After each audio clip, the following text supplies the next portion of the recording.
This is Jeremy McIntyre with WoW Esports, and you're listening to Technically PvP Podcast. You're listening to Technically PvP, a podcast about player versus player in the world of Warcraft.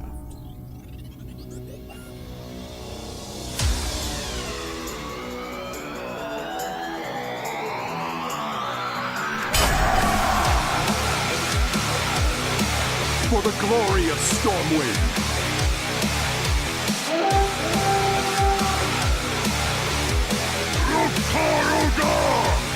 Victory or death!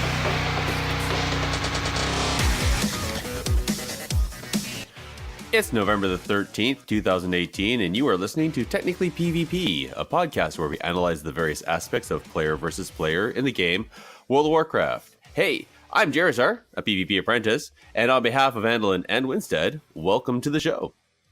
Hey guys. Hey Windstead, how's it going, buddy? It's going pretty good. Awesome. Going pretty good. Awesome. Trying to stay busy. Well, actually, trying not to be as busy as I am. But well, not having a whole lot of success at that. Yeah, you have been pretty busy. Unfortunately, speaking of busy, Andalin is delayed. He may be able to join us a little bit later, but right now it's just me and you, right? So yeah, which just means this should be like a 20-minute show, right? Especially without him here, yeah. We should be able to cover everything pretty in-depth, precisely, without too much run around. Yeah, there's no rambling whatsoever. No rambling whatsoever. Well, I say, because we didn't really do this, but what have you been up to this last week? Because we just did a show last week. That was our little special episode. Yes. But special episode, and we didn't really talk about much. This last week, I have been working on my druid, trying to get my druid all leveled up and ready for arenas. Nice. And that was pretty much it. I slammed like 4 or 5 levels. And my druid's sitting currently at 118 and like 3/4. So I'm really close to capping the druid, and then I'll do that. And I will say, this last week I gained a little bit more respect for the arena players at Blizzcon. Oh, why? Because I've been playing a lot of druid, and then just yesterday you logged on, and we decided to do some 2s. Yes, we did. So we're like, with my Arms Warrior, which is not the best for 2s, but that's okay. Yeah, anyway. but I switched back to my Disc Priest. Yep. Okay. And oh my gosh, it was really hard to, in that short period of time, switch back to my Disc Priest mentality over my Resto Druid mentality. Yep. Because the playstyles are they're not incredibly different, but different enough. Whereas Disc Priest, I put a single dot on a target, and then I blow as many, damage things into my opponent as possible. Druid is much more dot management and maintaining the HOTS on my character, on my fellow teammates, and things like that. And so it's very, very different, very mind-bending stuff. And it went okay for us. All right. I mean, there's a couple games. It took a bit to knock the rust off. Yeah. Yeah.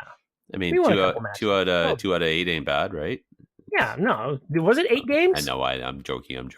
I think it was 6. I think we played 6, and we did win 2. 5, 6. Yeah, whatever. Yeah. So fine. a third of our games, we 4 we lost, and exactly. I mean, I got my conquest capped, so that was good for me. There you go. That's all you cared about. You possibly want. Yeah. Well, I got it. I didn't get it capped for the week. I got it capped for that next item, but then I'm so far behind. It's oh yeah. Oh yeah. I could probably PvP all week and just continue to cap it and probably catch up. If I capped every day, I would probably still be able to keep PvPing all week. I'm just that far behind. Just saying. But that's okay. I'm assuming it works that way. I really don't know, but that's okay. So awesome. Well, yeah. So I guess aside from you playing your druid and us having some fun times there on twos, anything else you've been up to, or is that it? That's pretty much it. Okay. I guess there was one other thing I did this past week, which was I finally finished editing the Dark Moon Herald Book Club podcast and got that out to Kevin to post. That was the other thing I did. So we covered Day of the Dragon by Richard Knack. Covered it like 2 months ago. And when you listen to the episode, I explain a little bit of why it took so long to fix it. So I'll just leave that at that. And I did something stupid and paid for it. I recall us talking about that. So yeah. Well, if any of our listeners are interested in that, I highly encourage you to go over to the Dark Moon Herald feed. Look for it there, and I'm assuming it'll get sent out sometime soon. Yeah, no, it's out already. It's out already, and it's perfect. remember, fellow players, that RP PvP is the best PvP, and so having an understanding of the story behind the World of Warcraft just makes you better at the game. Unless, of course, you were playing a druid and just swapped over to your disc priest. Hey.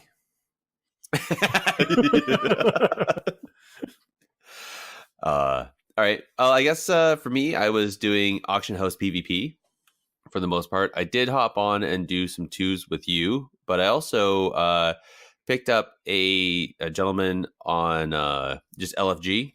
We were using the in-game voice, so there wasn't need for Discord or anything like that. That thing actually works really good. Yeah, no, I'm I don't very know why happy people with it. don't. Yeah, it's actually got some really good quality to it. So we were doing that, and at first it was I think he was playing Feral or Boomkin, and it just wasn't jiving because it was on my Arms Warrior. So he just said, whatever, switched over to Resto, and then he started healing me, and we actually did really well, which was really funny because he's like, I haven't really healed much for a while, so that was kind of fun. So we did that and got some rating there. And then I'm just trying to think if there's anything else. I ran a whole bunch more ICC with my fiance, as well as a few other raids and dungeons looking for some mounts for both me and her. And that was about it. So fun times. Good. Yeah, that was our date night. We're doing mount farming while watching a movie on Netflix. Oh, okay. So, yeah. Anyway, I think we've hashed on the story that you gave your fiance Invincible. You can just stop now. Yeah. Just that's love. That's love, ladies and gentlemen. Why do you got to dig? Why do you got to dig that up, man? Why do you? No, I am presenting the fact opening that wound. I am presenting the opening fact that that wound. your fiance has only been playing for like a year, if that. No, 2 now. 2 years now. That's Okay, right. so she's been playing for 2 years, and you've been playing since vanilla, and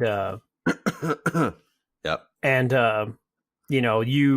you were there, and the Invincible dropped, and you lovingly gave it to your fiance because she thought it was pretty. No, I didn't lovingly. She won the role fair and square. Yeah, no, As a matter of dude. principle. Between me and my wife, there would have been that would have ended with a fight in the kitchen, and maybe turned into something else later. But initially, no, that would be that'd be a bloody mess right there on who got Invincible. Anyway. Okay, all right. Well, since we know that now she is a top-notch martial artist, I think we know who's going to win that fight. And Windstead, now that you're licking your wounds and sitting in the corner, let's see what other PvP events are coming up. Get in there and fight! Stop hiding! All right. So upcoming WoW PvP events, the only one that I am aware of to date is the Resurgent Esports Monday Fight Nights. Andelin talked about that last episode. That said, I feel bad because Alexander told me about the challenge and to go on there and watch out for it. I completely forgot to do that before the last episode. And this week, actually just recently, there was some things on there. So I just want to make sure I highlight that. I'm going to make sure I keep a better eye on it. Unfortunately, there is nothing new up and coming on that site. But we'll talk about some of the stuff that had happened there. Well, and challenge is PvP it's a news. 1v1 tournament, right? No. Challenge is a site similar to Battlefy, which allows you to build tournaments. Oh, okay.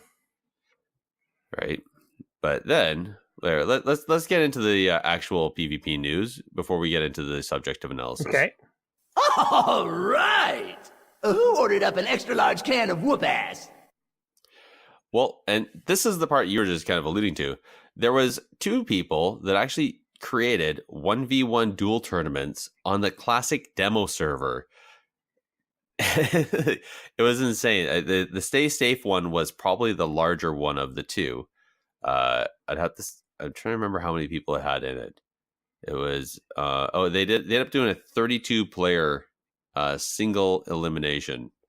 And if you want, you can go to the Stay Safe TV Discord. They streamed the whole thing the whole time. Did some great casting. Unfortunately I mistweeted it. I thought it was it was a player that was on it. I thought he was also casting it, but he wasn't. He was just streaming his play. But yeah, it was a bunch of it was over in Westfall, and it's just a bunch of level 19 tunes doing duels. Twinking it it was up. pretty awesome. Twinking it up. So it looks like Guzu, a paladin, won the whole tournament. So congratulations to him. Paladins always were broken. Yep. And for the most part, like, a lot of people were playing paladins, but he ended up winning against a priest who also walked through and took out quite a few paladins on the way. I see there's some warlocks, a couple of warriors, a few hunters, and a mage or 2, but the mages didn't make it very far. So I'm not sure if that speaks of the mage class or just of the player. If you anyway, lose as a mage, you've messed up.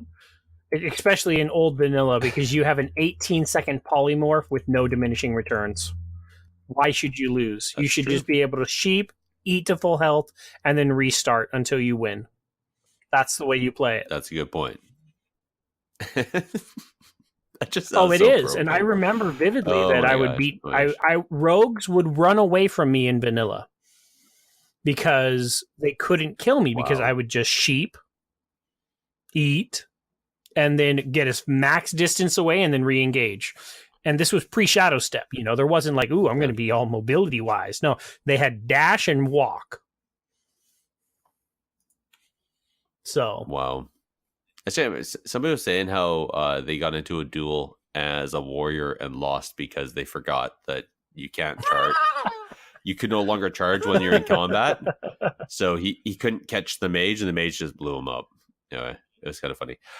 So in this the other tournament, it was a 10-person tournament, double elimination, which took a while. So a person called Electra was the winner for that one, and I have no idea what the class was that they're playing, but congratulations to them. So I think that's really cool that people not only got on to play the demo and enjoy all that, but also go so far as to create a 1v1 tournament. That's fun. Awesome. Reminds me of the old school out in front of Stormwind, the arenas, the dueling clubs that happened out there. You still see it. Oh, I know, right? You still see it a little bit nowadays, but not nearly to the extent that it was back in the day. I think you don't see it as much as because of sharding.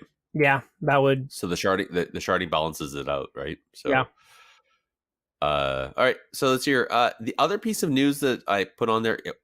It was kind of PvP related because it affects the official forums. They were supposed to get a redo today. That said, I was very surprised. I went on to check them out, and they look exactly the same. And now the news article that I had is a broken link. So I don't know what happened. I went on the forum. Some people were asking if it got canceled or not. It might have, but the idea is that they're going to change the World of Warcraft forums to now look similar to what they've done with all the other IPs. So here's a Storm. So I have no Overwatch, idea what those other forums look like. So I hope they look good. Mm-hmm. I believe they do. I think they have some ability some different ability on what you can link in or not, as well as it was supposed to get rid of like that little like thumbs up button you can do to like up or down vote posts is going to go away, but you can report toxicity in the forums as well. So there's like a yin and a yang there. Anyway, I hope they do bring it in. It looked like the changes looked really positive from when I read the article. Unfortunately, the changes are I don't know what happened. So maybe it'll be tomorrow. Yeah, soon TM. We'll see what happens. All right, into the subject of analysis. I'm gonna light you up, sweet cheeks. Yes, thanks, Millhouse. It just sounds right. Every time I say that, I think of the Simpson character, not the gnome. It's really weird. They're both short. They're both, a little whiny voiced. Yeah. Yeah, it kind of works. I could see the comparison. Okay, so we kind of glazed over a couple of big highlights last episode. The quick one we put out, that was more about just getting all of the player interviews that we had gotten and smush them together and get them out to everybody to listen to. Yeah. Now we're actually going to go through the interviews and a lot of the news that was announced at BlizzCon, as well as kind of after a bunch of this other content got released. Yes. Right. So first and foremost, I would like to go over some of the interviews that were done, and I want to thank Wowhead for basically creating just their ability, staying on top of it all, and posting up a majority of what was actually interviewed, or who was interviewed, who did the interviews, and also Dave like quick synopsises. They actually did some transcripts of what was said and done. So the first one was done by the Latin America content creators with Jeremy Fiesel and Paul Watkins, and this was pretty awesome. Quite the interview they did. Now, the one couple things that I saw, which I guess are PvP related. So we know that Pathfinder Part 2 is going to be needed to get flying, and flying is currently set to be implemented, I believe, during the 8.1, the next. I think it's supposed to be 8.1. Yeah, as far as I understand, and 8.1 is when we'll get flying. Back. Yeah, but again, just like in Legion, it's the 2-part Pathfinder, right? So Pathfinder 1 was, Yep. So get Pathfinder 1 done now, folks, because Pathfinder. So 8.1 is going to drop the 11th of December. Pathfinder Part 2 is going to be available there, and with that's going to be the achievement to let you fly, and that is going to be a game changer for War Mode. Really? Oh yeah, that's going to be really interesting to see what happens in War Mode, especially because there is that item that you can dismount people. Yes, you can, and that's the other. How to go and get that thing? It's so handy. Oh, it's so much fun. If you can get somebody high enough, they just die. It's kind of fun. So the other couple items that they had here, clearly they said there are no plans for improvements on PvP gearing. The dev team wants to see the 8.1 changes on the PvE side in action first before coming up with anything for PvP. Now they're still upping the item level of stuff. They're just not. It's just still going to be random though, off to drops and out of the boxes that we get in arenas and stuff. Yes. So I don't know. I feel like I've been getting a lot of gear. I mean, especially like with the disc priest during the course of getting him to 1400. I mean, I pretty much replaced all my gear out of the PvP stuff. So it's not terrible. You get a lot of gear, but it's still hard to like target and get the ones you want. Well, that's the thing. Quantity does not equal quality. Yes. And when you're looking for specific traits, or you're looking for specific secondary items or secondary stats, when you're on RNG, you may never get what you want. So it doesn't matter how much gear drops; it's all trash to you because you're not getting. Well, that one when you level Island Expeditions and you come out wearing heirlooms, it does really well actually. But. Fair. We'll see. Anyway, I can see both sides to the story. The RNG style of gearing at least allows us to have equal item level. So, because that was always, it was frustrating to be PvP, get that deterministic gear, but then be like 10 to 15 item levels lower from the current raid tier. So the gear, you can even, it wasn't really viable anyways, because it had all, it had PvP power or resilience or versatility or whatever else you want to call it, that other stat that was PvP related. I think the best is a mix between the two, a little bit of RNG plus a little bit of determinism. Even if you just made it so that you had to like compete for 3 or 4 weeks in order to pick a piece of gear, and then the rest of the time you were getting random, that, hey, I'm still working towards this thing.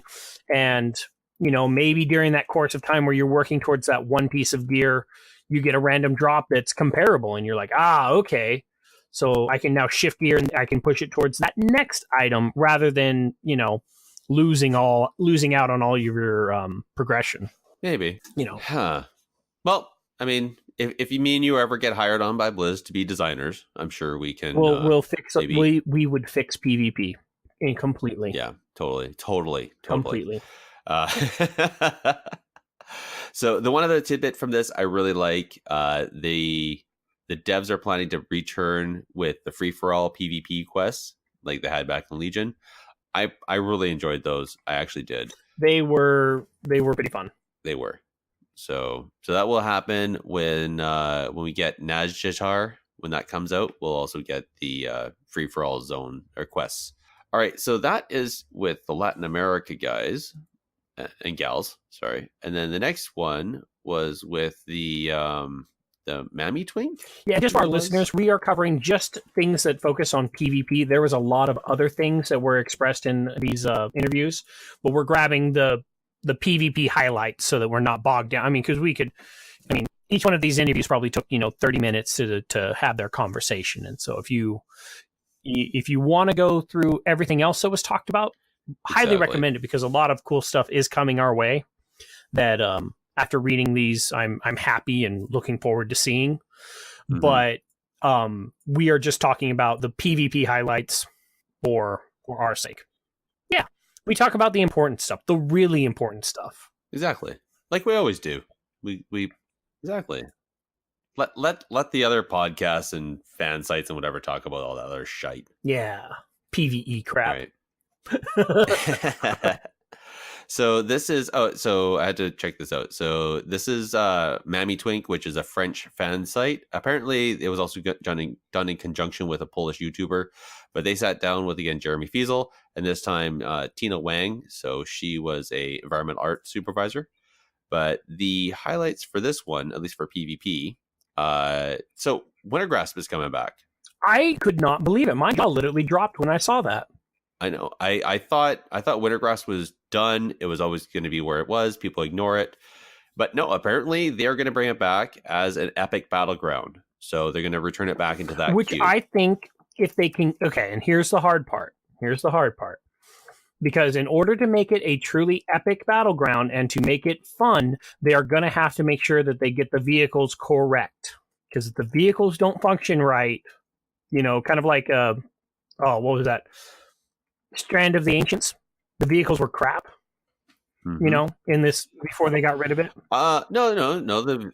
The vehicles were fine. It's just the fact that the scaling tech that they had behind it made it crap. It made they made them super fast, and they were pretty tanky, and they did a bunch of damage. So but the thing was that the guns you had on the walls, they didn't scale. So the guns became useless. And so the vehicles, they didn't function like the way they should have, especially as, when we had a big old long podcast about this one, where, just the scaling wasn't correct. And if they get the scaling right for Winter's Grass, it will be excellent. And I will be really excited to see that one played on the Epic Battlegrounds. The one thing I'm not sure is, because the whole thing about Wintergrasp was it gated the loot pinatas. Yes, the secondary raid. The secondary raid that they had in behind it, right? That was like the one key for doing Wintergrasp. But then it also became that big battle where it rotated back and forth, Mhm. right? Where you would fight to maintain and keep the raid, access to the raid. Now, without that, it only begs to question, is the system going to remember who won the last battleground? Or is it going to be random? I can't imagine that system is. I mean, all we're going to get is the fight. I cannot imagine that they'll have the raid tied to it right after. That'll still be realm based. Mm-hmm. And if you time it right and you're up in Wintergrasp, you can go and win single handedly, and you know, I've done it. Solo the raid. It's still got great transmog gear and stuff like that. Oh yeah, it does. And But mounts. I have to believe that'll still be server based, not based off of what they do in the Epic Battlegrounds. So then again, that begs the question of who's going to be on what side. Oh, I imagine right? it'll be random. Okay. Just sometimes you'll queue in and you'll be the aggressor. Sometimes you'll queue in and you'll be the defender. Your match will last 20-ish minutes or so, and then you'll be back at it. I hope the amount of conquest and honor is also, equivalent to the time put in. Same with your Island Conquest and your Alterac Valley. You can get about a level. Yeah. Out of the I'm epic. not talking about level. I'm talking about actual honor or conquest. So it's true. I like cap though, because leveling is doesn't matter. But as a side note, guys, if you're Alliance, you should be queuing for the random epic battlegrounds, because statistically, Alliance is favored due to some map designs. That's just the way it turned out. Players like to break games, and we broke some things, and there is a statistical imbalance on the epic battlegrounds that skew Alliance towards victory more often than Horde. So while you're leveling your characters, queue in for one, and you have a higher chance of winning, and if you win, it's an automatic level. So I'm actually going to have to delete that out now because you actually got ahead. Oh, that's right. They also talked about, that was in another article. We'll get that in a second. Yeah, we'll get that in a second. But let's finish this one. So we kind of hit on this a little bit last episode, but this is the true confirmation. They have taken the artificial intelligence that they developed for the island expeditions. So when you don't actually PvP, you're up against the machine, the PvE side of it, and they've actually improved it. And now you can use it in battlegrounds. So if you watch the Warcraft Q&A, this was also briefly talked about as the gentleman on the stage pointed out. Now Alliance can win more battlegrounds. Snide remark here. But they did also say that they've gone so far of mimicking how players actually like to play, is the AI will actually jump around a lot. I don't get it, because I mean, when you really get good at PvP, jumping has a purpose. It's not just to be jumpy. And I hear these devs talking about, oh, we should make them jump a lot because that's what players really do. And it's like, no, you're missing why jumping is so powerful in PvP, is because I can keep moving in a direction, jump, do a 180 turn, cast my instant spell, and then turn back and continue moving away from danger. It's a huge benefit to mobility and stuff. And if they're just making it so, oh, the character jumps a lot, it's like, well, you got to, help the AI figure out why they jump. I think they may have actually done that. That's the part that they're not talking about. We'll have to test it, but you have to understand, these guys are trying to be funny. They're trying to be jokey. Sure. And just looking at we weren't there, right? So yeah, I have a suspicion though, is that you will probably see an AI mage jump, spin, frostbolt, spin back, land. You mean Ice Lance? Or Ice Lance? Yeah, sorry. Yeah, frostbolt's the casted one. Ice Lance is insta. Yeah. Anyway, it's all right. You're a PvP noob. Yeah. Exactly. Well, hey, I'm an apprentice now. Oh, this is true. This is true. You're moving up in the world. I graduated. All right. So the whole question about Warfronts, everybody liked the PvP island expeditions. Warfronts were looked at initially only at PvE.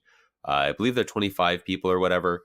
A whole bunch of conversation was asked, a bunch of people in the community. They're like, why can't we do PvP Warfronts? That'll be awesome. The dev team is discussing it, but not currently planned. So I suspect. I think before the end of because we're still in the first 6 months of the expansion of the new expansion. We're still 0.0. We haven't even got the first Legion. The first batch. Legion lasted 2.5 years. Mm-hmm. Yeah. Yep. Give or take. Yep. I think before the end of BFA, we will see PvP oriented Warfronts.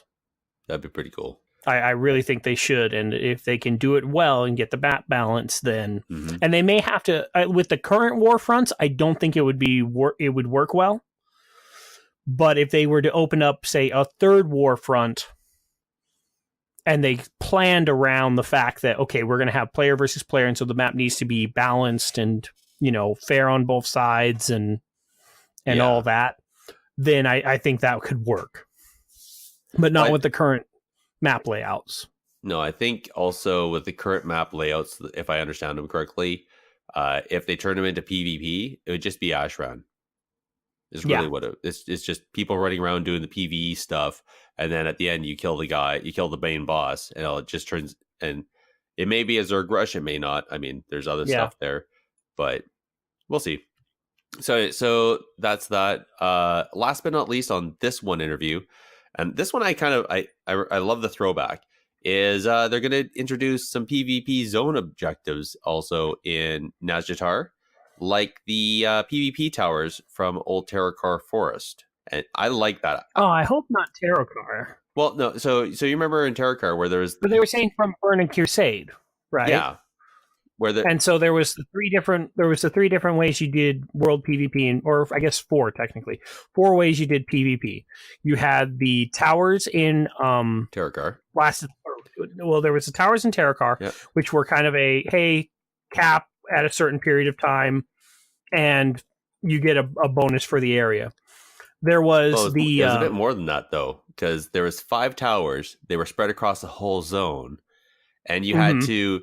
It was King of the Hill cap, but you had to if you capped all of the towers in the zone, then it gave a zone wide buff for your faction for I think it was an hour. Yes. Or an hour and a half. And then after an hour and a half, it would reopen and you'd be able to fight over it. It went all neutral. Again. But the thing was that if somebody pull this up. If somebody was on the other side capping the other towers, you'd have to get a team. You would have to do you'd have to work together to do that. And sometimes I remember I gave up because there's other people not helping me, and it was just like, all right, fine. Well, but the way I hope that they do it is more of a Hellfire Peninsula, where they have just the three fortifications opened 24/7, constant battling over it. And if you do get all 3, then you get a buff, and you hold that buff for 30 minutes or until one of the towers gets capped off from you. Yeah, and so there was a constant push to be like, I want that one. Then there was Zanger Marsh, which was kind of a flag run PvP, where you grab a flag from your side and you'd rush it to the middle. Yep. And whichever side could do that first would gain power in the zone.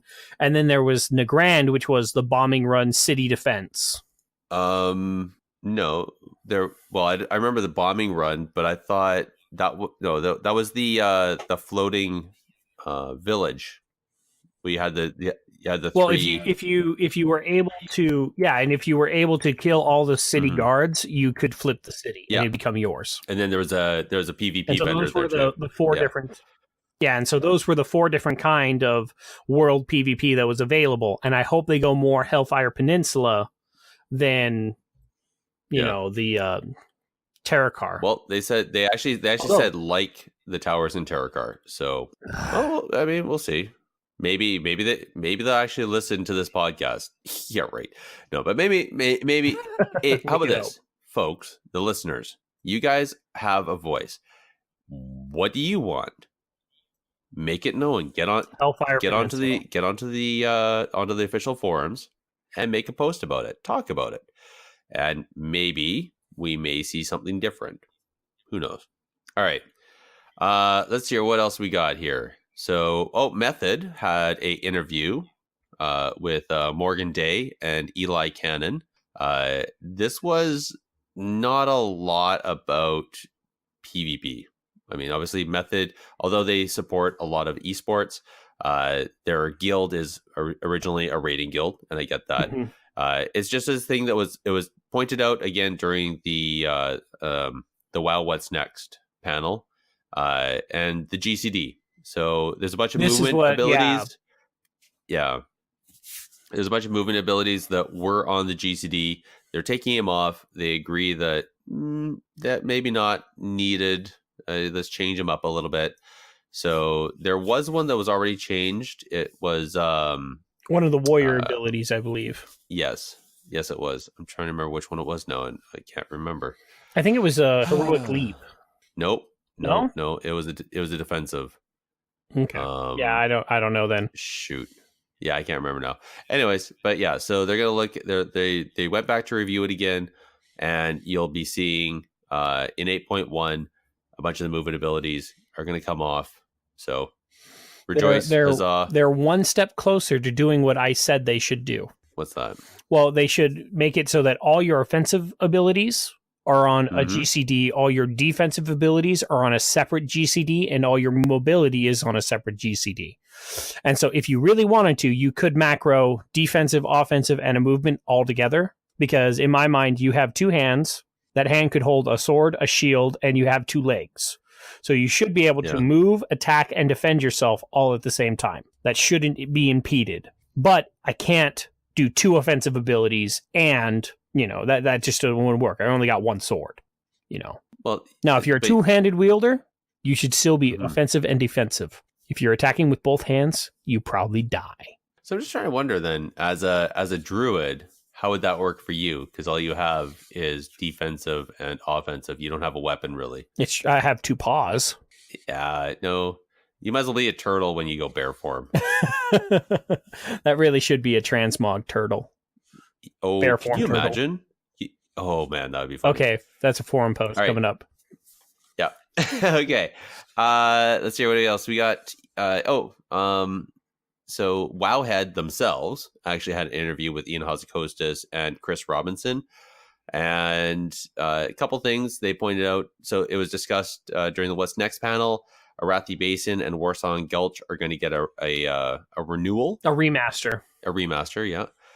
Thank you. And they asked if Alterac Valley would also be getting something similar, since it is also one of the original BGs.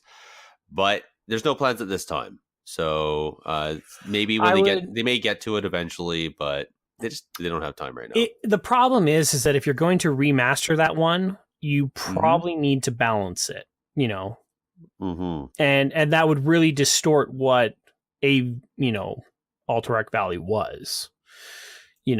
And so I don't know if they'll touch that one for certain reasons.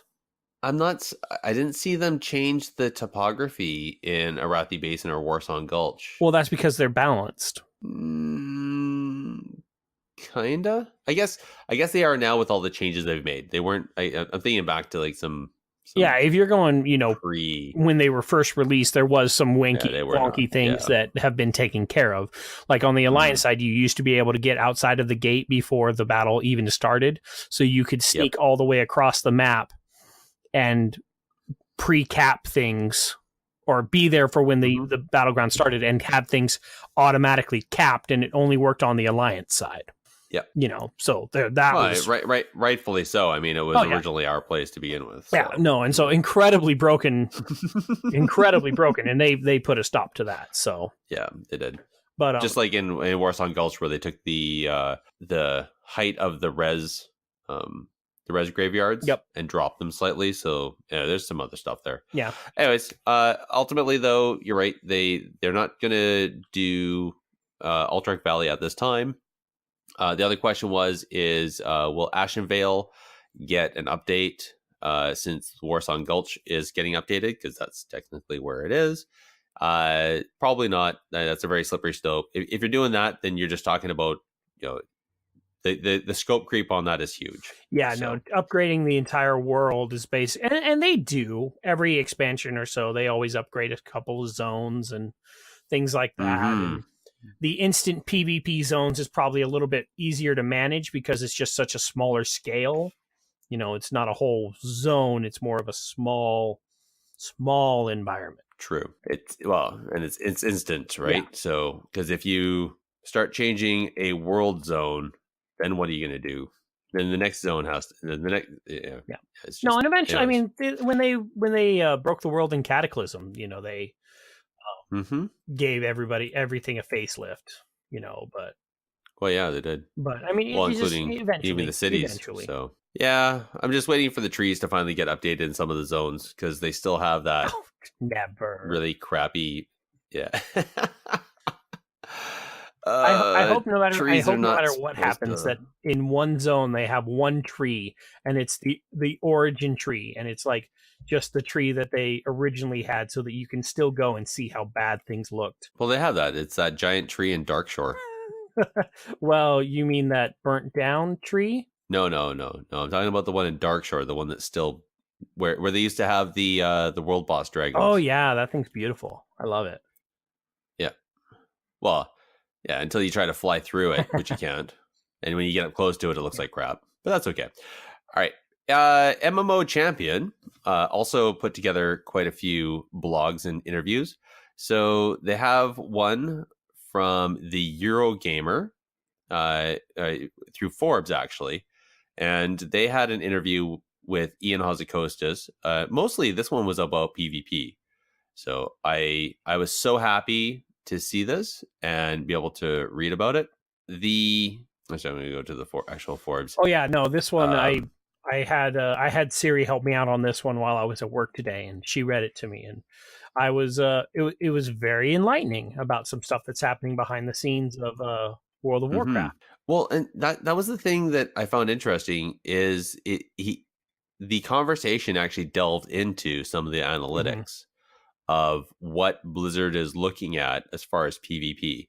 So, talking about balance, in the current numbers, there is actually a balance between people who play Alliance and people who play Horde, according to his statistics and numbers, which I find very interesting because there's always been that conversation of like, everybody's Horde or everybody's Alliance. And I know during Legion there was a lot of people that went Horde for in a lot of PvP circles. Mostly that's because my friend went there and then his friend went there, so now I have nobody to play with, so now I'm going to go too. It creates a domino effect. But apparently with BFA, it's very balanced, which is awesome. Now this of course is all population. Yeah, this is across global. This is global population is what he was talking about, and so globally, it's pretty close to balance. He didn't give any exact numbers, but Alliance and Horde are about the same size. Correct. But in PvP, there seems to be a bit of a more of a swing to Horde, as well as in high-end raids, and they suspect that has to deal a lot with the racials. Yeah, for the longest time, I mean, the racials on the Horde side have just dominated PvE. I mean, the Blood Elf Silence, the Tauren Stun. I mean, those two together. The Orc. Troll racial with his Bloodlust, and all those things just really. I mean, they rather kind of skew the game for the high end players. Well, exactly. When people are min-maxing, if you're playing a class that has an affinity to haste, of course you're going to want to play a race that will give you a boost to haste regularly, right? So that kind of makes sense. Let's hear. What's the other ones? Oh, so the overall win rates for random BGs are shockingly even. Quote unquote, shockingly even. Apparently, even he was a little bit surprised by this. Now, this is just randoms. They didn't take in effect or an account rateds, because in rated BGs, it can be Alliance versus Alliance, Horde versus Horde, or Alliance versus Horde. So just in the randoms though, the overall global win rates are almost the same. So if you find yourself losing a lot of random battlegrounds, there is a common factor in all of those matches. I don't understand what you're trying to say, Winstead. What are you trying to say? You just got to figure it out. What? You just got to figure out what's the common factor in all the battleground matches What that you is play it? in order to figure out. I know why you're it's that losing so troll, much. the guy that's always on the chat telling me what to do and telling me how I suck. That guy. Yep. Yeah. That guy. He's always in Yeah, there. don't be Dave. Don't be people. that guy. Don't be Dave. All right. I'm Dave. I'm sorry. I called you out. All right. So well, and the other thing, as that, much as it, the what are you gonna say? well, I was going to take us into the other part of this being that, even though the matches are relatively even and surprisingly so, that they each side wins about the same amount minus, and we've already talked about it, so I don't feel the need to dive into it, that the epic battlegrounds are skewed more towards Alliance than Horde. But you forget, I just deleted us out on that conversation. That's true. That's true. So I'll spend now, the next. now I have to leave it in. I have to leave it in. I'll spend the next 30 minutes divulging into that topic so that we can delete the other part. No, okay. I'll just leave it in. Yeah, let's just do that. But all right. With that in there, the problem is that more Horde play PvP. Mm-hmm. That it breaks down more along the lines of hardcore and casual than it does how would you say skill level of players. You think so? Well, I mean, it's just because you have to look at it that way, that in randoms he's saying that they win equal amounts, so skill level is about the same. Participation though is different. The Horde participates more. More people want to play PvP on Horde side, and so there's an interesting part there where if you take a look at the meta stuff and like what you're talking about is the queue times on the Horde side are a little bit longer, drastically because longer. There's in war mode, the amount of players that actually went war mode skewed definitely more to the Horde. Mm-hmm. Although the win rates are shockingly even, the shockingly even amount is about 54% Horde and 46% Alliance, which is an 8% difference. Think about how it's 6%. Or 4%. It's 54 Horde, 46 Alliance. That's 4 points. 54 minus difference, 46 is 8, which is really small. It's 8%, but yeah. Anyways, an 8-point spread is when you're talking about millions of players, that's actually a pretty big gap. Like that. That's a significant win in a presidential election. But if you take 1 point away from the Horde, you have to give it to the Alliance, otherwise you mess up the 100%. So it's a 4-point swing. Oh yeah, I guess if you want to split the mids. Yeah. So I mean, it's 4%, which is not bad at all. Yeah, that's relatively balanced, and especially more so since they've made the changes to the Blood Elf racial. True. Speaking of which, actually, and we're going to skip a couple lines here, but they're actually going to look at the Blood Elf racial and nerf it a little bit again. I don't know why. I think the current one is actually really fair, but they're just going to increase the cooldown. Okay. So you can't cast it as often. Well, and I guess PvE and PvP wise, I guess that's can still be rather good. Yeah, and same with the Darkspear troll racial, the Berserking, is going to be reduced slightly as well, because the haste is nice, but it breaks a little bit much with. It's a mini classes. bloodlust, man. It's powerful. It is very It's very especially with the since the stat squish. The racial didn't change with the stat squish, so it actually made it a lot better when you're dealing with smaller numbers overall. Yeah, I guess because Darkspear Troll that's not an allied race, is it? That's the no. But if you increase your haste by 50 points in Legion, whoop-de-doo, If you increase your 50 points currently, then that's huge, That's like 0.1% Yeah, to 10% it's kind of huge. difference. So like it's So I can see why they'd want to adjust Right. those numbers now. They're looking at that going, oh crap, we kind of made troll racial really Mhm. good. Yeah, especially if you factor in like a enhancement shaman. Boom. Let's see here. So Tides of Vengeance, the new patch they're gonna do, they're gonna look at doing some increased rewards for war mode if you're on the less represented faction. So the risk and reward is better calibrated. So he talks about this. Essentially, it goes back to This is the interesting part. So yeah. So they believe that a larger number of the Alliance turned off war mode because of bad experiences at the beginning of the expansion.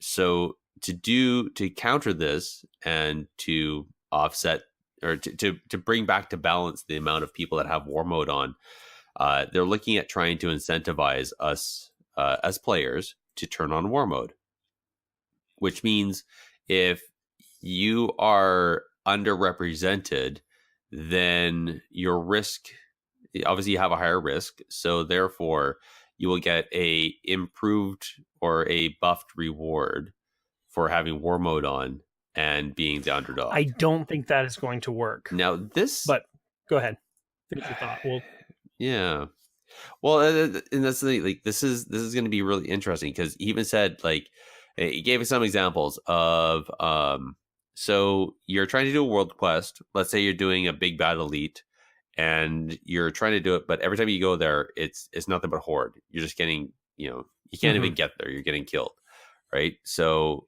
you can go into LFG and try to find a group. Maybe there's one there, maybe not.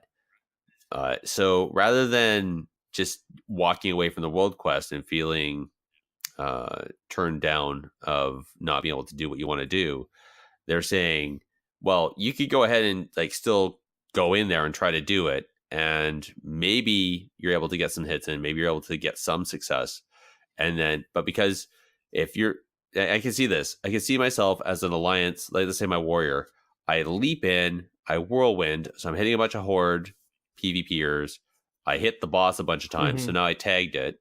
And because it's elite, it's world tag. It's and not doesn't faction hold tag. to the 5-man rule. I die. Exactly. So I die. They kill the horde that were there, the raid or whatever, kills it. So now I get improved loot because I didn't even group with anybody. Because I know that as war mode and on this, I'm going to end up running into this.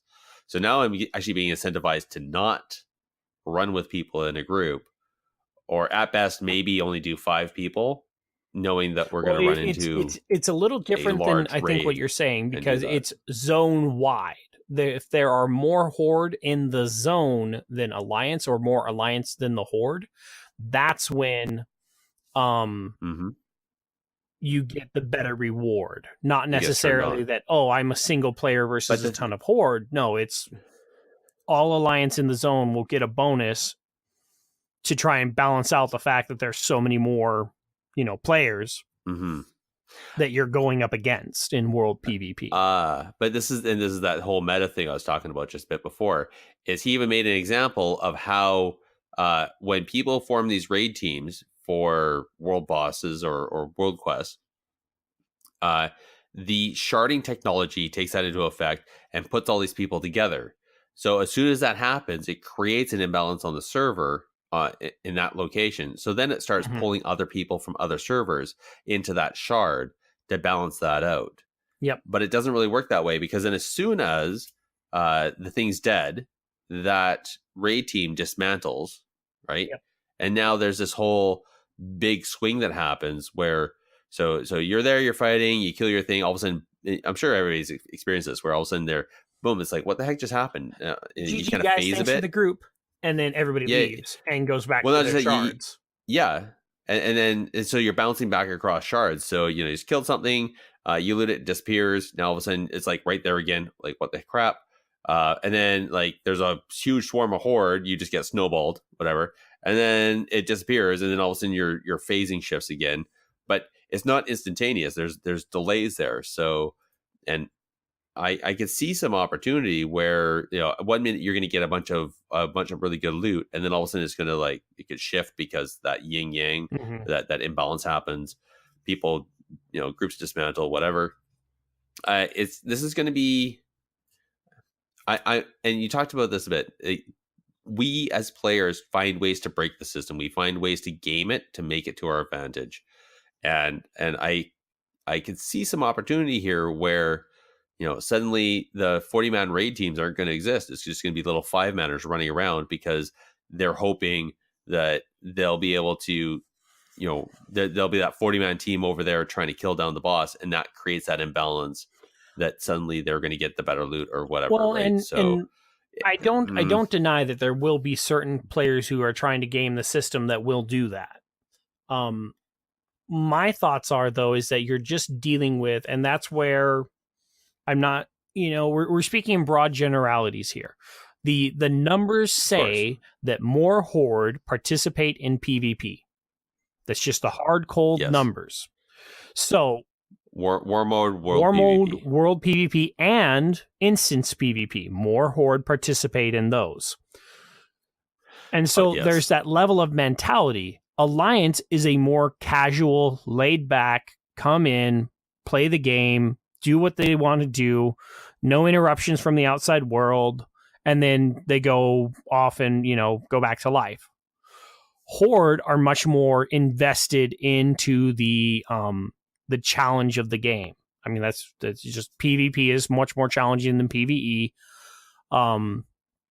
And so those players, the more hardcore, like to participate. Well, when you're a casual player and you're playing, you don't like getting ganked. You know? Well, so why would I put myself in the position to get ganked? Well, and I remember I heard somebody else talking about this on another podcast, and their comment was, a 10% boost is nice to experience, but the loss of time and effort to be war mode and die while trying to do a quest and having to go back and probably die again and then go back, like the amount of time lost doesn't equate to 10%. That's why you need to play Island Expeditions. Sure. Unless you for level, and again, that's leveling wise, you know. But we're not necessarily talking about leveling. We're talking about end game world content. Well, but it 10% experience gain is not. I mean, 10% experience gain at cap, worthless. No, it's another gold, maybe. Yeah, 10% in resources. I mean, it all comes down to how you're playing the game. If you're playing it for the fact that you're doing PvP, then it's totally worth it because you're doing PvP while you're out in the world. It adds that layer of danger. It adds that layer of excitement. It adds that when you hear that stealth sound in your headset because there's a rogue next to you and you're PvP flagged and you're like, oh crap, here's a rogue. Let's get ready. You know, there's that level of heightened pressure and enjoyment that can come from world PvP. But if you're not into that, you don't want it, which according to the statistics, the numbers we're seeing, Alliance don't like it as much as Horde. And so what do? Well, you try to incentivize it to make people do it. And I don't think scaling it is going to help. There has to be, we need to figure out something else. Because your bonus to resource or whatever is not going to be enough to pull in that casual player who doesn't want to deal with the hassle, especially when the best gear acquisition is, you know, dungeons. Yep. You know, dungeons and why get involved in world PvP when dungeons? So I think the other side, and this is maybe I'm a little bit off on this. If a person doesn't see the benefit or the want or the need to go war mode while they're leveling because they want to avoid the ganking and they want to avoid all that stuff, they probably aren't going to turn war mode on when they're 120 anyways. Like it's habitual. Like why would you then, after getting 120, go all the way back to your main city just to click that button and then come back. And like you said, because there's almost no if anything, you get a little bit of a benefit in the resources you're getting. Yeah. But even it's anyways. Just it's not a great incentive to have war mode on. I mean, because like we've been saying, if you're trying to gather resources, the last thing you want to be doing is mining, and then all of a sudden somebody comes by and kills you. You don't want to fight over those kind of resources. If you're doing world quests, you're doing world quests because you're just trying to make it to the point where you can get involved in dungeons. And then once you're in dungeons, what PvP is in dungeons? Granted, we both agree that they need to make a PvP dungeon race. I need to do a forum post about that. It's MDI PvP. Man, that would be okay. Forum post about that later. But back onto topic. Right. unless you are looking for PvP, there is no reason to turn war mode on, minus leveling. And I mean like leveling from 1 to 120. Not even like the 110 to 120 can be. There's been times where I've had to turn war mode off on some of my characters because the horde are too heavy in a zone and I'm literally not making any progress whatsoever because of a camper, and I just have to shift gears and do something else. And so I've had to turn war mode off so that I can play the game to get me to where I want to be at 120 and doing PvP rather than 111 and getting camped by a 120 rogue, Well, that's another good point is like I've been leveling other tunes, and I have one that is doing without war mode on, which is always weird because my spy still kind of goes off, and I see these guys with like orange nameplates run by. I'm like, oh, never mind, I can't kill them. Yeah.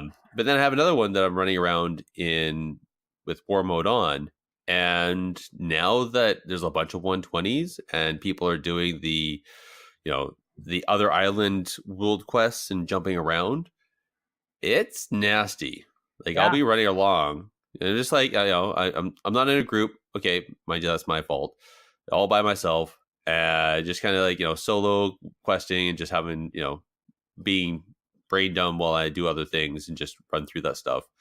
And then all of a sudden, this like big ball of red anger rolls through me, kills me, maybe teabags me, and then carries on. And I'm just like, oh. Mm-hmm. Why do I even have this on? Like, no, unless you're actively looking for it, there is no reason to have it on. Mm-hmm. And so they need to figure out how do you incentivize people to PvP? You can't. They have to want to do it, and if they don't want to do it, then there's nothing really that you can do other than make the reward so broken that people are willing to tolerate it because the reward is just too good to pass up. Agreed. If people don't want to do it, they're not going to do it.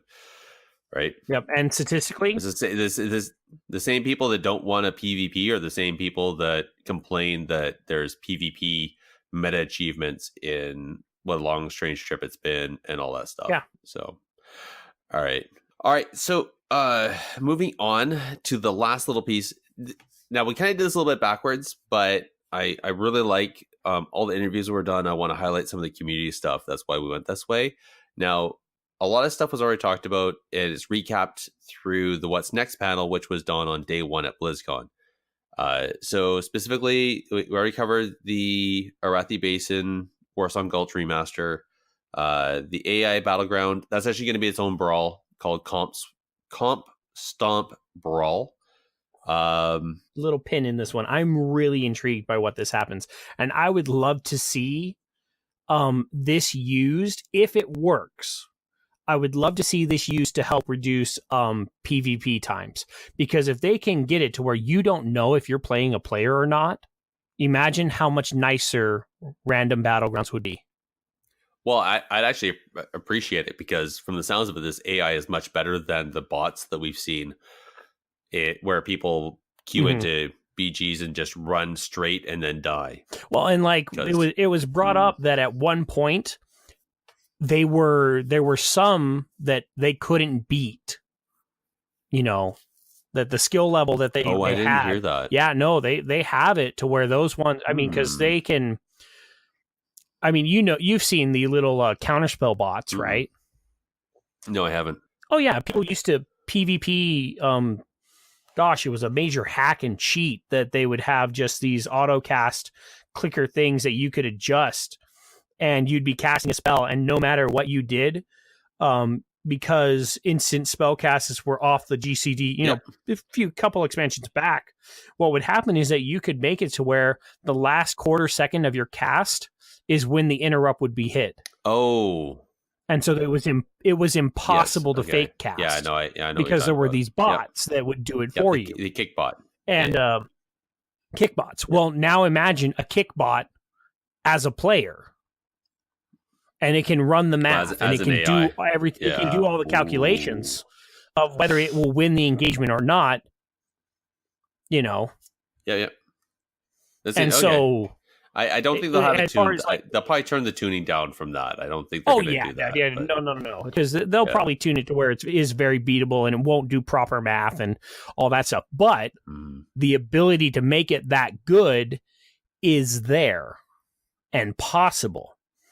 And I would love to see how far they could push that technology. How good can they make the computer? And can our pro players beat these AIs?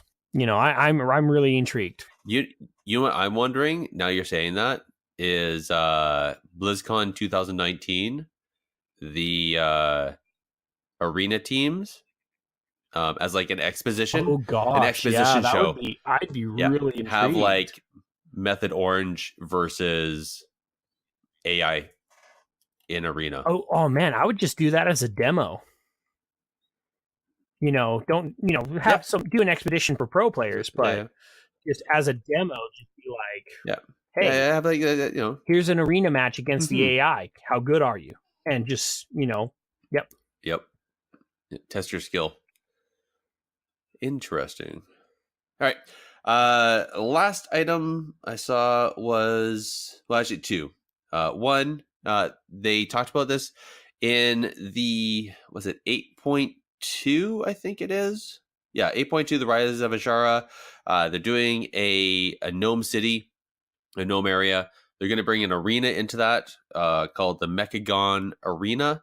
There wasn't really much more detail, so I'm not sure if this is going to be an instanced arena or if it's going to be a world arena like oh man, I'm brain farting the name now. The one down Stranglethorn. Gurabashi Arena. Thank you. No problem. The Gurabashi Arena. Thank you for saving my butt, buddy. Anyways, so I don't know. We don't know what it's going to be. There wasn't really any. I believe it's going to be both. There will be. It will be in the world, kind of like out at Nagrand, the the Blade's Edge Arena. Yeah, Nagrand. Yeah, that it will be in the world, but you'll also be able to queue into it. If it is, I like that. Anyway, this set, I saw the map, like seeing the graphic. It's just a big circle. It's a big flat circle, just like Gurabashi. Yeah, it's like there is no line of sight. No, so it'll be interesting to see how that turns out. I suspect Spellcleaves are going to want it. Yeah, it could be a new favorite for the Mongoloid. I'm thinking Spellcleave, comps, man. Because they can just sit in back and just annihilate stuff. That's true. The Delta formation with Spellcleave, that would be devastating because it's not like the Warriors or anybody has anywhere to hide. All right, last thing, and so we know that Season 2 is going to happen with the launch of 8.1. They did also say that Season 3 is going to start with the Rise of Azshara 8.2. Actual date unknown, of course, but at least that kind of gives us an idea of when that's going to happen. I'm assuming that's PvP.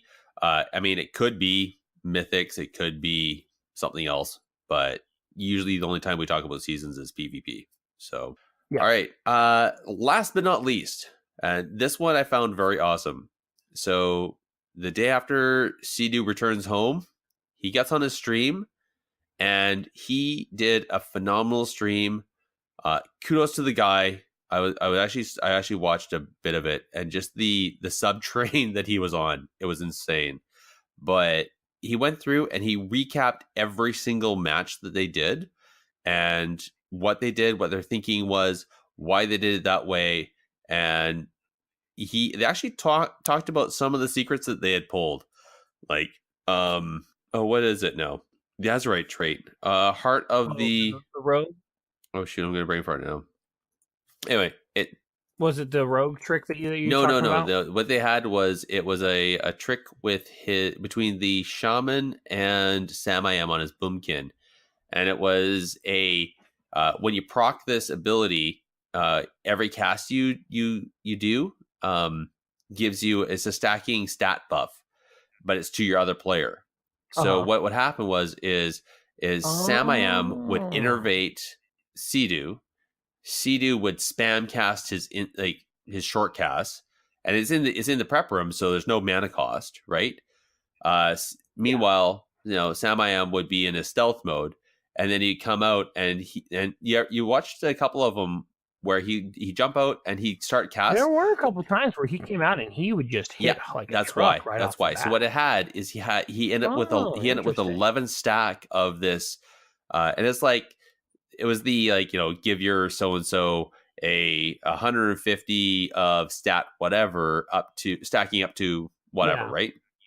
So there's a couple times he got like 10 or 11 stacks on Samayam. Samayam would come out, cast a couple buttons, and he would just, and they're actually able to proc that a couple times during the fights too, which was we actually saw one of those. I think it was during the finals where I want to say it was Peekaboo was jumping. He was trying to dance away, and Samayam, he got the stacks, and he did I think it was a Wrath, a Star Surge, and a Wrath, and it took Peekaboo from like 80% to 0 in half a second. And it's just like, anyway, hi guys, go and watch it. Chances are a lot of the stuff may get changed, but I'm really surprised. It's been a week and there's been no hot fixes. So maybe they're waiting until 8.2 or 8.1. I don't know. What I'll say is that it is, I mean, people are still figuring out the game, and and that was one thing about this last the grand finals at BlizzCon and all the different participants, is that the game hadn't been figured out yet. You know what I mean? Yep. We hadn't broken the code. The meta hadn't solidified as it had during the Legion play. And so that made it really fun to watch. It was. And so my throat is still recovering. Well, that, and I got a bit of con. I had a cold after the con, so I'm not sure if it was the con itself or if it was the young kids in the airplane that were hacking their lungs out when I flew down or back. That was fun. Oh, they probably were coming back from BlizzCon as well. So no, there was they were just little incubators. No, of this the was disease. this was obviously Disneyland, because there's no way that kid would have been in BlizzCon. But anyway, on to, I don't think we have anything we would. Is there anything you would change about the I guess the way the news has been promulgated? The one thing I would change is I wish I could have sat down with Ian Hazakostas and Holinka and been able to talk PvP with them. Oh, I know, right? I mean, if I wish that we could have had the interview with, Ian Hazakostas about, hey, PvP, and let's go really deep and let's talk about the stats, and I wish we could have had that conversation, because that would have been amazing. Okay. You know what I would change? What? So Blizzard obviously has set up very I know they do this because I asked and I was denied. Or sorry, well, I guess we were denied. I was asking for interviews. We're maybe not big enough yet, or there wasn't enough time for the people who want, because obviously we're taking time away from these people where they're supposed to be part of BlizzCon and enjoy the interaction with us, the players and stuff. Yeah. So I get that, but it kind of irks me that I had to go to MMO Champion and Wowhead to try to, and it's only the ones that they know of. There may be others out there that I'm not aware of. This is true. Like, why isn't there a Blizzard post either on BlizzCon, on the BlizzCon site, or actually, I think that it's screw it. Like not even World of Warcraft site on the BlizzCon news, and then they can separate that out into the BNet app where you can go there and you can see a hyperlink to all these communities. Because I'm sure our listeners and other listeners out there would love to find all these different interviews and be able to absorb them. If they're that interested in listening to us yammer on, I'm sure they'd be more than willing to listen to other people, and where they're talking directly to these selected devs to talk about things. So I think that's the one thing I would change is I challenge the community managers of Blizzard, not just World of Warcraft, but Blizzard in total, and put that onto the BlizzCon website where well, and I because think, obviously they got the stuff set up, so why not, right? I think the way that you would have to do it is that when whoever, because you don't want to steal the content from the creators, but at the same time you want to make sure that that content is available for everybody who would like to see it. And so I think the way to do it is that once you have posted your content, to send the link to a Blizzard page where it's like, hey, Blizzard interviews, and you have the link that would take you to the content of that person who did the interview. And so that way you share, you pass them the praise and reward of actually performing the interview, but at the same time you make it very accessible. Exactly. Yeah, I like that. Okay. All right. Well, let's move on into our trivia question. So the previous, our pre-BlizzCon episode question was, what is the name of the Pandaren racial trait that reduces the falling damage? And the answer is bouncy. Bouncy, fun, fun, fun, fun, fun. Sorry, I couldn't resist. Even last week, time when we did the trivia question, I'm sitting there going, the most wonderful thing about Tiggers. Anyway, so I love it. So I want to give a congrats to Verlaine for being the first to answer again. This guy, he's quick on the trigger. It's like as soon as he hears it, he emails right from his phone, right? He doesn't wait. He doesn't do it. Oh, you get the little tag, this is sent from my iPhone? Yep, exactly.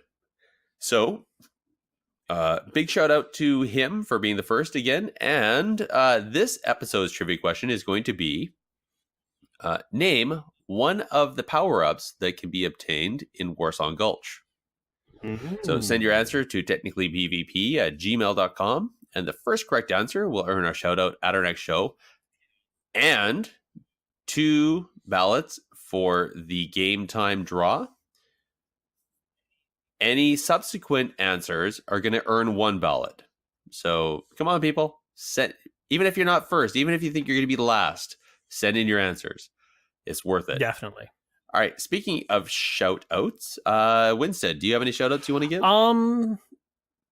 Not really. I mean, just shout out to Andolin. He's got some real world issues going on, so hopefully those things get resolved and he'll be able to join us again next week. This show did only last about an hour and a half without him, which I think is a much more reasonable length podcast. So still stands, when Andolin's here, we talk too much.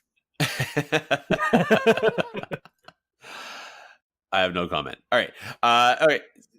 I want to give a shout out though to Verlaine, who also, amongst answering our trivia question, also sent in a nice, interesting commentary about his predictions for the Arena World Cup and his reasoning. So he actually guessed that it was going to be Gosu Crew losing to Skill Cap Black 4-1, primarily because he loves Peekaboo, he loves Rogues, and there's much bro love there.